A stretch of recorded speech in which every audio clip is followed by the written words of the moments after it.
भगतन के द्वार घूमत माई कमलेश घर गईली घूमत घूमत माई कमलेश घर गईली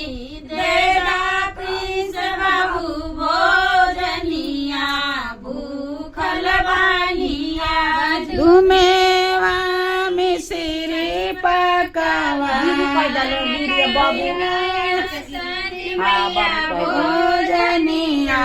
बोला जय जयकार घूमत माई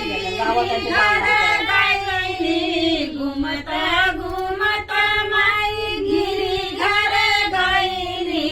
देला बाबुआ बाबू भोजनिया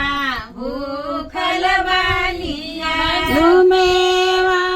मिश्री पकावा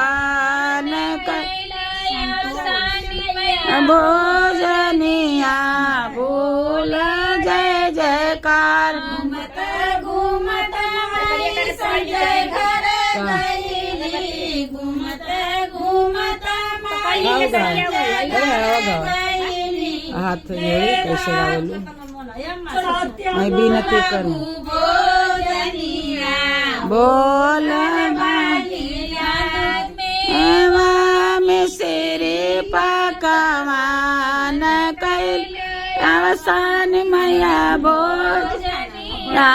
बोला जय जयकार संतोष घर गईली घूमत घूमत संतोष घर गईली दे दा गणेश बाबू भोजनिया भूखल बानिया मेवा मिश्री पकवान महावीर नावा लेकिन सब गणेश गणेश सानी मैया पाकल मार घूमे भगतन के द्वार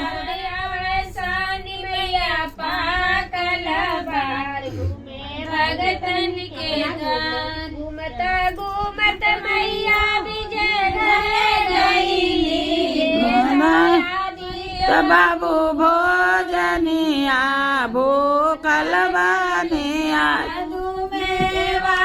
मिश्री पकवान कैल अवसान मैया भोजनिया बोला जय जयकार बोला संकटा माता की जय अवसान माई की जय बम्बा देवी की जय कब भइल